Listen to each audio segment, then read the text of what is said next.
Hello, everybody. Today we're going to talk about loving the inner child. That's your inner child. A lot of children have grown up not being loved properly.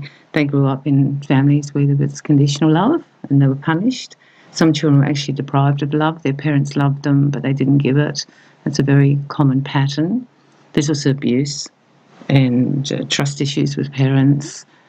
I just feel that people who have trouble with love and in relationships usually have trouble because their inner child wasn't loved. And today I want to talk to you about trying to love your inner child. There is a lot of stuff on the inner child on the internet and Google therapy and things like that, but I'm just talking more from a point of view of just an everyday person who's maybe had a tough childhood, a difficult relationship with their parents or their family, and this is now reflecting in their relationships with other people. You can heal your inner child because you can learn to love yourself more. So the way to do it is to realise that you're probably deprived of love and were deficient, and so you need to love that part of you. They say we have the three parts of us, the adult, the child and the parent, and I'm talking a little bit about the child today. So the adult in you and the parent in you will look after your little child. This means nurturing yourself. Being a little child, you have very little control. You are just a small person in this house and you're dictated to by the rules and regulations. And there's a lot of damage that can occur with children, especially emotionally and psychologically, which then transfers into their adult life. You will find that you will often revert to wanting to do things like go and sit on a swing or go and buy an ice cream or even watch some of the children's movies. These are your little child wanting to be nurtured, and I think instead of negating that, you should embrace it. If you are working on the inner child, it's about seeing him or her as a small version of you. And so when you do it, try and think about that I'm looking after little, in my case, Wendy, or if your name's Steve, little Steve, and I'm going to feed little Steve into the grid and the emotional grid what he didn't get. So I'm going to love him and be good to him and be kind to him. And that's a lot of what this work will be. It'll be actually being kind to yourself and stop saying bad things about yourself and deriding yourself and being mean to yourself, being punishing to yourself and not loving yourself and not liking yourself. So there's many things you can do. So the first thing you need to do is you start to love yourself, and that means all the bits and pieces, and love yourself from that inner child, that you were a good little kid and you did your best, and try to see the progress that you've made since then.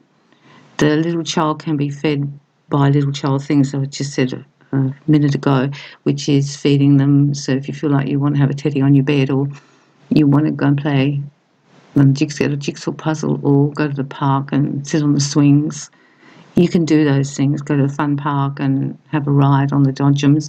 These are the things that will feed the inner child to bring happiness into that part of you, because your child in you is part of you. And because it was damaged, that part of you, you can do it as an adult, fix it up. The child also needs to be taken care of. So that means feeding yourself properly, not indulging in things that are really bad for your body, not being with people who make you feel like crap, basically. And these are things that you can do to feed into that. I would write down all the good things about myself, and then write down what you think are the not good things, and then work on changing those and or accepting and not judging them. It's about not being judgmental, because a lot of the children who come out damaged were very judged and very punished, and there was no love given. Their parents might have loved them, but the love wasn't given. It wasn't a loving house. It was a house with pain in it, and there was a lot of power and control issues going on between the parents and the children. And then when the children got older, became teenagers, then the power issues became between the two sets, because then now the child was no longer the child. You will find that there's a different thing to being childlike and childish. So childlike is that you enjoy being a bit of a kid, being silly, mucking around, having fun at the park, kicking the footy in a childlike way, eating food like a kid, licking the bowl and doing all the things we used to do when we were little after Mum had made the cake, or Dad had made the cake, and then now you embrace those things. Childlike is a good thing. Childish isn't. Now, a childish behaviour of yours might be that you act like a spoilt brat sometimes. It's usually very ego-driven if you're childish, and also you won't take responsibility. I find that's the biggest thing I notice with people who have got some damage to the child. They don't want to take responsibility for what they've done or how they've done it. Whereas if you're an adult, you will take that responsibility. And the parent part of you can be very powerful too, to look after the child, make sure that she or he eats properly, gets enough sleep, starts to follow, their path of what they're supposed to do, and is given lots of love.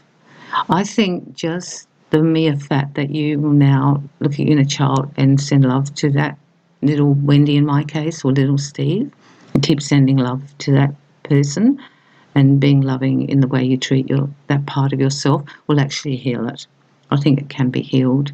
There's usually a lot of emotional pain with children who've come out of difficult backgrounds and they carry that pain. So if you want to do some work on yourself, you could try and write out your emotional pain and speak maybe to a therapist or a professional if you want to.